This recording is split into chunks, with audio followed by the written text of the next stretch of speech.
In 1991, TSR released the campaign setting for the second edition Dungeons and Dragons Dark Sun, set on the post-apocalyptic desert world of Athos. This was one of my first introductions to role playing. I think it was probably after I played Aliens. It was the very first game I ever played, and then this, which was my introduction, it was introduction to second edition Dungeons and Dragons, and it's set on a sort of sand post-apocalyptic world where resources are scarce. It's a very harsh environment. The sun's beating down. Let's say food is scarce. There are sorcerer kings that run the world. There's themes of slavery in it, and it was a very tough, harsh world. I say it was one of the first things I ever played, and I fell in love with Dark Sun. And sadly, Wizard of the Coast say the last thing we ever had for it was 2010 for D&D fourth edition. So in the last 15 years now, it's been anything to do with Dark Sun has been long and truly out of print until now. And I've got a review coming up for a book that perfectly, for me, fills that gap for the game that I've missed, which was Dark Sun.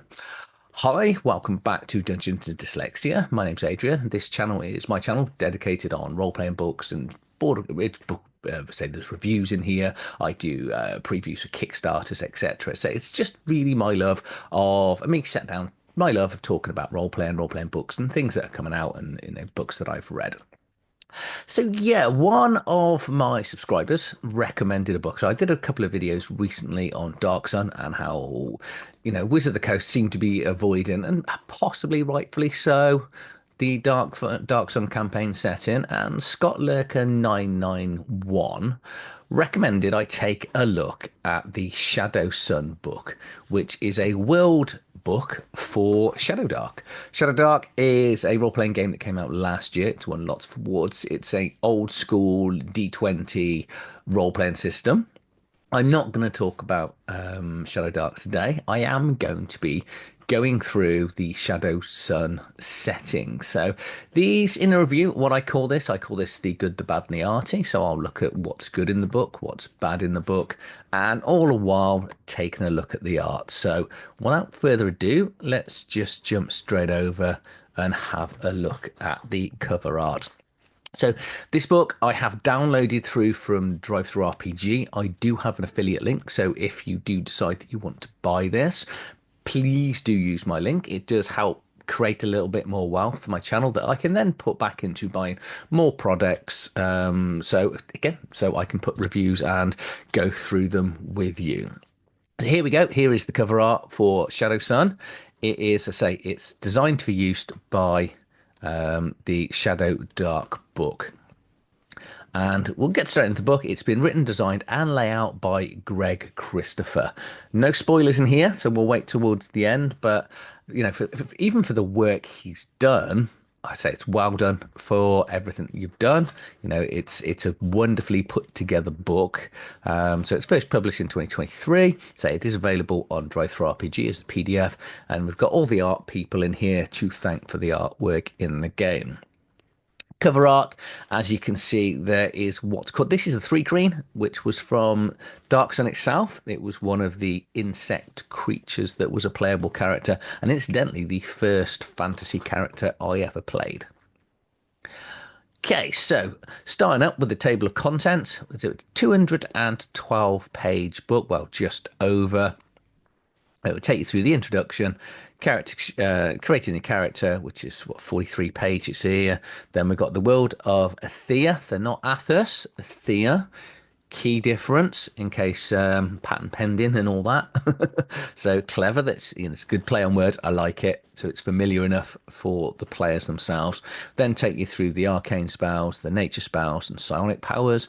Because one thing Dark Sun brought to me, I think it was the first world from the D&D world that had psionic powers as opposed to standard magical powers. We've got Beastry here, and then we've got some sort of treasure.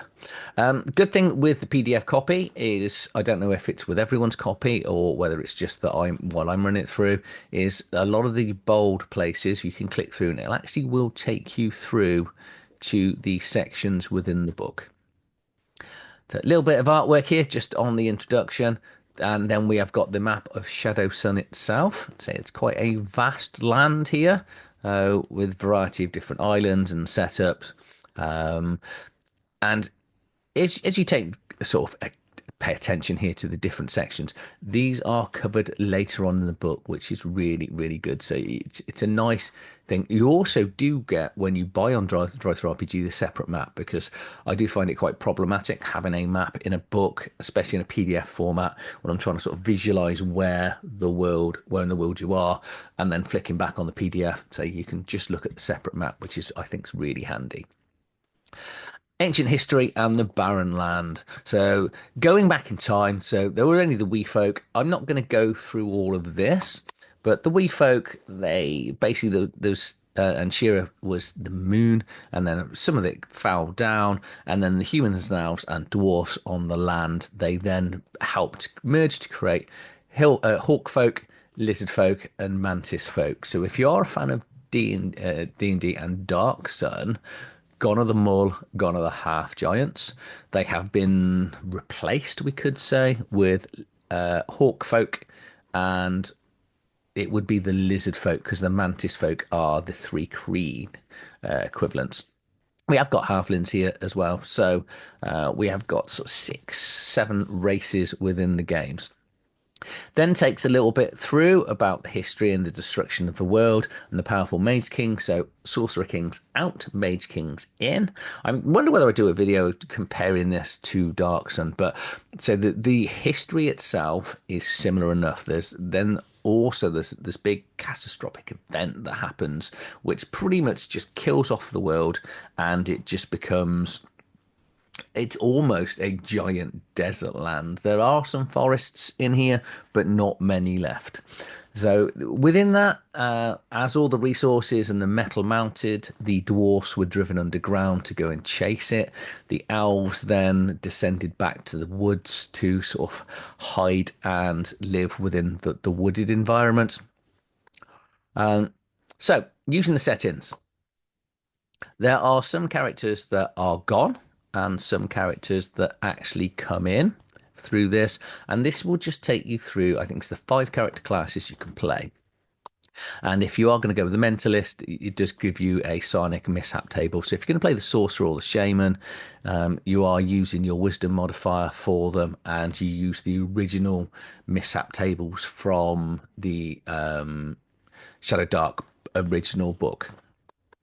And so food and drink. So you do need food and drink on a daily basis. There are disadvantages if you don't, as in you start to die and heat stroke. You need to consume at least one unit or sort of unit of liquid a day to not be at disadvantage on certain rolls, and eventually it is going to kill you. Character creation. So we looked at that. That was about 40 pages. It was nice and simple. You're starting off with the backgrounds. You randomly roll your backgrounds. If you want a certain background, you can let the player roll with advantage, or you could let them choose if they have got a particular background in mind. Stats exactly the same as Shadowdark. So you've got strength, dex, constitution, intelligence, wisdom, and charisma. And if you're a fan of 5th edition and you're aware of it, it's exactly the same. It's rolling 3d6, and then you're just taking the stat modifier in there. So we've got these 6 different starting character classes you can play: dwarf, elf, hawk folk, human, lizard folk, and mantis folk, which will give you starting languages and some special abilities. It then tells you a little bit about each of the races in here. Doesn't say whether, if you're a fan of Dark Sun, you're aware of it, dwarfs didn't have any hair, which did split the community, and had a bit of a debate on my previous video on Dark Sun that was quite interesting. So I thought I quite liked the fact that dwarfs, they were different in here. Then instead, so take you for the hill folk, lizard folk, human, and mantis folk. So we've then got the races, or well, sorry, classes that are involved, and then some talents that you're going to get there with them. So you've got an explorer, which is the experienced scouts that are comfortable in the wilderness. You've got the mentalist, which then uses, so it doesn't use magic, they use psionic powers, which comes off your dex modifier, and then some starting psionic powers in here. A shaman, which is going to use all the nature spells in the book. the sorcerer, which is going to use arcane spells, and then finally we've got the warrior and the main warrior class in here. You're going to want a warrior in this. You're probably going to want the shaman's going to be help for keeping you alive. Psionics are very good when I'm going through this, and you're going to want a little bit. You're going to want a party of five realistically, and have one of each. Then takes you through the alignments, and obviously you're free to choose alignments. I've never been a massive fan of alignment in a game. I kind of think you should go down a route, but I do quite like that it's only law, neutral, or chaos. You know, there's no good, neutral, or evil here. So we get some common languages to speak and then some rare languages. There's an awful lot of equipment, which can either be starting equipment or equipment you can find. Currency is out here. So with metals in short supply, the city states and dwarf clans issue their own ceramic currency. As I say, because metal is very rare. Most of the world, you are either using things like bone, ceramics, and there are some glass elements to it as well. And so you've got the currency is in bits and chits. So a chit is worth 10 bits.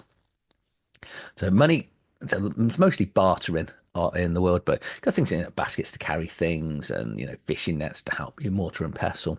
The standard things you would expect within a role-playing book. Then get all the costs here. So as you can see, Bardin's very expensive. It gives you the gear slots and the packs, the amount of space that they take up and the carrying, because gear slots is quite important in this because it stops people just taking thousands of items carrying around, which again was another one of the issues with 5th edition. Going into the weapons, so standard weapons as you'd expect to see. So things like whips, spears, short swords, and slings. Again with costs, and then the range type, and how common and rare they are, and the gear slots and the damage they're going to take. Armor is fine. So there's an awful lot of bone armor in this, which say obviously because lack of metal, any metal items are incredibly expensive, incredibly rare. Your characters, if they are finding metal items, probably going to find that NPCs are going to want to try and attack them to take it off them. Whole section here on different traps you can have. And transportation, getting across the barren world, is tiresome and dangerous. So you're going to want to take some form of transport if you're going to want to try and get extra miles down the day as opposed to walking. Random table for names, always handy, especially in fantasy worlds, because people can sometimes struggle to think and come up with names. Say with Shadowdark, there is a mishap table. So if you're all A1 when casting a spell or psionics in this, it has now got its own psionics mishap table to make up for the fact that you would use the ones for the forgotten what they're called again. Just going to go back quickly. So for the mentalist and the shaman, so they've already got theirs off the original book. We've then got lots and lots of World of Athea world building in here. And again, the way this PDF is put together, so this just covers the sort of geography of the sections of here. So most of the world is covered in this sort of sand, which also does go over the seas as well. So it does look like you could walk over the sea, but as it says here, the sands of the Black Sea are light and easy to move through. Anyone trying to walk across it falls right through as if it was water and drowns and quickly drowns. So yeah, don't walk across that. It would then take you through lots of the geography, giving you ideas of creatures as well that are in the areas, and it gives you hints and tips and other geographical areas for adventuring. The other good thing the PDF does is, as you can see the little hand here, it will link through. So what page 157? So if we want to look at, so in the Blood Sea, that's got the Temple of the Bloodstone, which is a good adventure idea from a geography point of view. You can click here, and then it's just going to take you through here, and then gives you things about the halflings and the area. So you can just click backwards and forwards. So if you're trying to traverse quickly through the book when players are talking about areas, I found this really, really handy and quick to go through. We've then got the actual geographical regions, which you can then say relate that back to the map. And the good thing is, again, we've got the Abasta wastes, we've got stone mites here and rock lizards. So if you want to click on the stone mite and see what the stone mite is, here we go. Here it is here. And then sadly, you're going to have to log back because I can't jump back. I got too excited then, didn't I? Because of the other bit. So let's just go all the way back. So again, to the geographical reasons, and then obviously the clock rates, the rock lizard. So it will bring you to each of the areas, give you a little bit of insight on what goes on, plot, a bit of history there as well, say, and creatures and the sort of encounters that you can create for your player characters. The caste system. This is the bit that is problematic in a modern audience, as they say. The caste system in Dark Sun basically goes, and in ShadowSun goes from royalty, nobility, enforcers, merchants, citizens, and slaves. And because you predominantly start as slaves in this, it's now seen as problematic. Mainly the use of the word seems to need to put trigger warnings on certain items, etc. Personally, I have no issue with playing as slaves. You know, it is a fantasy world, and going in, if your players are aware of that, is going to be the theme of it. 'Cause, you know, the idea is it's meant to be barren, it's meant to be tough. You are normally owned, well, obviously, if you're a slave, you are owned by people. And then it just gives you that starting encounter on how to sort of break out, escape, sort of Spartacus style, and then lead your group to try and survive in the wilderness. There is a section here. Slavery and oppression are the normals, Althea. They were also the norm in human existence. Every living person today is the descendant of someone that's experienced horrible servitude. The purpose of this inclusion is to force players to actually grapple its moral issues. If you aren't allowed to make evil choices, you aren't good. You are a bystander. The players must see evil so that they can choose to face it. Being good is having the ability, so the capability to do evil and choosing not to do so. If you're angry about this, read actual history text or play the game without these elements. The game master has the power to run the game the way they want to run it. And I completely agree with that. But this is, say, if your players are really against slavery and cannot take on board this slavery aspect, this game isn't for those players. I'm not saying it's not for you as a games master. By all means, buy this and find a different group to play with. Because if you take the slavery and the caste system out of the game, you're going to lose an awful lot of the experience and the hardship. You know, you could just run it and make your party members of the royalty or nobility or enforcers. But then that just brings out a different connotation to me, because playing the slaves and wanting to be good and breaking out is completely different to the nobility and the enforcers that actually have slaves and then will be getting the slaves to do things. So it's up to you how you use the book. I completely and utterly agree with the game designer, and I think the games master should run it the way they want to, but obviously have a session zero, explain to the players the themes of the world. And also, I would make sure that you create the player characters with you as opposed to them doing it separately, because you're going to want them to. All the players, if they're going to start as slaves, don't need to fit in to one another as in like be a coherent party from the start or know each other because you're slaves. But I do think that you need to create your character in the fact that you are going to be a slave and somewhere, because if you want to be the warrior, by all means be a gladiator. You could be one of the most famous gladiators there, close to fighting, getting your freedom, etc. If you're going to want to play, it has got rules here and ideas for playing just the standard merchants and citizens, but you're going to get the most out of this by actually starting as the slaves. We've then got final geography sections. We're getting into the city states, which then gets a lot more detail about the cities, and say this is where the mage kings live in all the different states there, and the rivalries across the states are going to be quite good. We've then got a couple of little, side boxes again with some other creatures and a nice little bit of art going through. And I think was it 20 or 16 different seasons? 1, 2, 3, 4, 5, 6, 7, 8, 9, 10, 11, 12, 13, 14, 15, 16 city states to go through. which I think is just going to give you a lot to play with. So you get to see which Mage King owns them and set your adventure there. And then you get onto the adventure sites, which was linked back to the geography at the start, which gives you ideas of little adventures to play and creatures and monsters and in things and interactions and items that you can go out and find. We're then just back into character design, which is things like the arcane spells. We've then got all the arcane spells from levels 1 through to 5. And again, each spell will have the tier, it's whether it's nature, how long it lasts, and the range.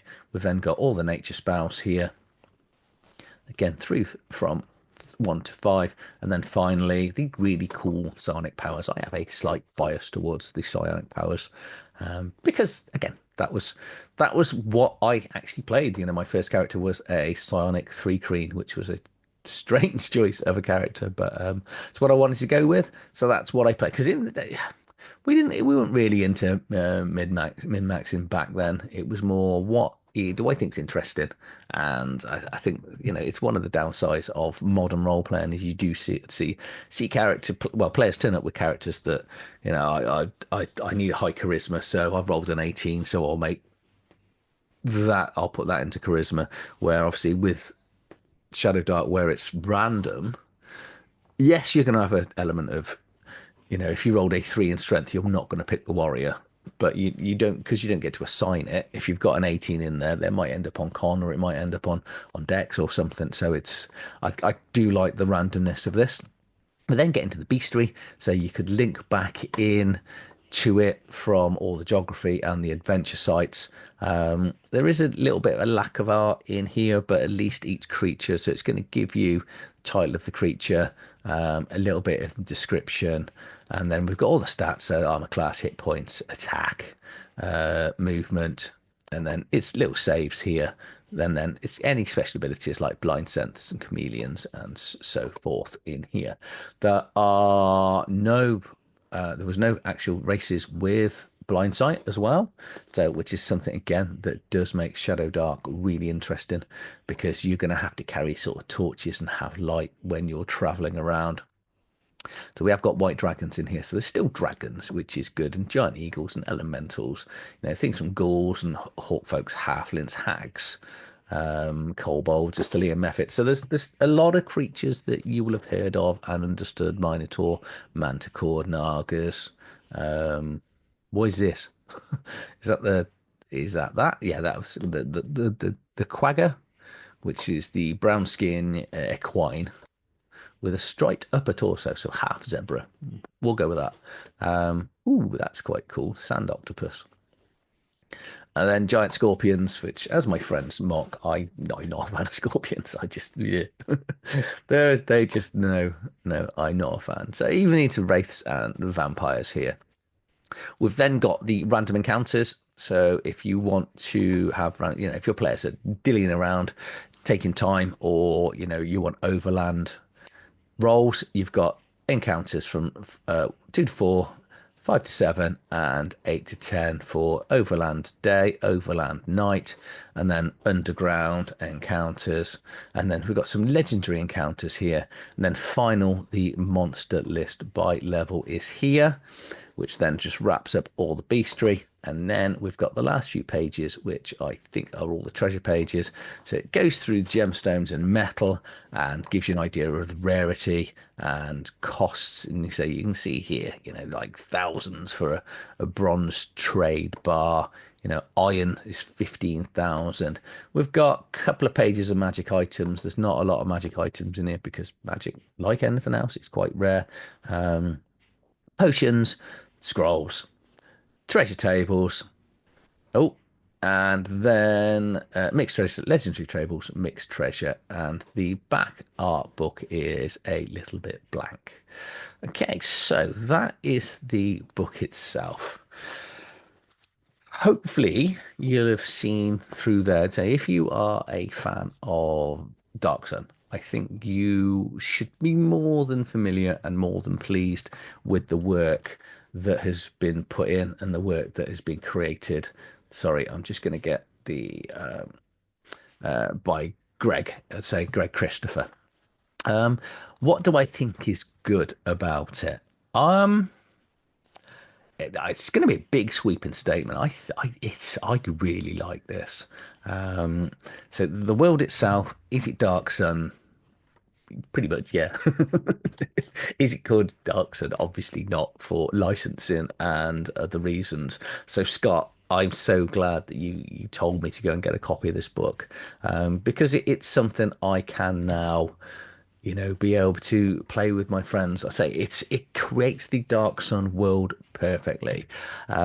You've got unique races, you've got new unique classes to here. You've got the map covering the world itself, all the background and the history you're going to need, lots of geography, lots of good adventure ideas, lots of monsters, treasure. It's just full of good for me. The bad, the only bad thing I can think of, and it's just, and again, it's that fear of a modern audience. Well, obviously, you're going to have to go and buy the Shadowdark book, so that is a downside because as a standalone, you couldn't play the game just off this. Even with there's a free copy of the Shadowdark book on RPG, but it only takes you through from level 1 to level 3. It's like signing up to World of Warcraft to get to level 20, and then you got to get your wallet out. So, but you can't blame them for giving you, not going to give you a free book for no money at all because they've created it. So yeah, you are going to have to go and buy the Shadowdark book, which for me was, I think it was £24 when I bought the PDF yesterday or the day before. Um, the obviously the obvious downside that jumps out is the slavery themes and the theme of desperation. So it's quite a dark theme. It's quite a depressing theme. So I think, like I said, I wouldn't even have, if I was going to buy this, even though I did, if you know what I mean. If I was going to buy this to run with my players, I would talk to my players and have that theme idea before I even purchase this to make sure my players are comfortable with the theme. So you can take the slavery out of the game if players are uncomfortable. If you've got to take the slavery out of the game, just go and find a different group. As I said earlier on, I don't think this is going to work, or it's going to be, and I use fun loosely here. I'm not saying it's going to be fun. You're going to lose all the fun by not being a slave. What I mean is, the fun of the harshness of the game. One of the reasons that we get into role playing is to, and as a game master, I like to put my players into very awkward situations, difficult things to see how they cope with it. And I like that as a player. I don't want to just, because if you've got no chance of failing or no chance of anything being difficult or running out of water or food and the impact of dying of thirst, there's no fear. You might as well not bother role playing. You might as well just play a game. If you're not going to worry about heat stroke. So yeah, that's the only downside I see. Is say I think the theme is something that certain players are going to dislike. The art, I'll just go back and I'll share the art. The art itself is basic at best, but functional. I like the fact it's black and white. It's got the themes of old school stuff. The one thing I find difficult, and these sort of highlight it when we look at the I'm not a massive fan of different arts because when you look at the artists in the game, he's got one, two, three, four, 10, 11, maybe 12 different artists. And this isn't in no way saying that the artwork isn't good. What I don't like is when art styles are quite blatantly different and you're going to place it on pages so you can notice it. Because if so, here and here, these are slightly different. I think you've got the same artist there, and then obviously you jump into, and this again is different. I don't. It's something I wouldn't have chose. So I'm not going to big up the artwork in this. So it functions, it works well. Where it's good, it is good. I would have liked a little bit more art. However, art comes at a price. And if you want something to be reasonably priced, you need to limit your amount of art. Say it does function. I think personally, I would have gone with less artists to just get the similar, so it looks like a coherent book. That is that's a really petty gripe because I do like the artwork throughout. And that's just about as petty as I can be because I can't find anything that I do not love about this. I'm Shadowdark is a game that I've played through some basic stuff on it, and I was like, it's just another fantasy game to me that I've got to get round to playing. Now with ShadowSun, I can't wait to actually get this to the table. I was going to say it's the best book that I've read this year, and I'm sat at the start of 2025, so that's like a ridiculous thing to say. But it's definitely one of the best books I've read in the last. I've read quite a few books catching up on things over Christmas. It's an absolute blast. It's so well written, so well put together. The themes, it just screams of Dark Sun. So the downside is there is no half dwarf or half giant, and I think that's probably licensing because it is so close to the bone to be Dark Sun without getting stewed. Greg, absolutely amazing book, well done. I've got to mark it down slightly because it's not quite Dark Sun, but I'm still going to give you an absolutely solid 8 out of 10. So if you like this book, if you want to play Dark Sun, if you want to play Dark Sun in Shadow Dark, go and buy this. Please do use my affiliate link. I say it does help the channel grow. My name's Adrian from Dungeons and Dyslexia. Thank you for watching.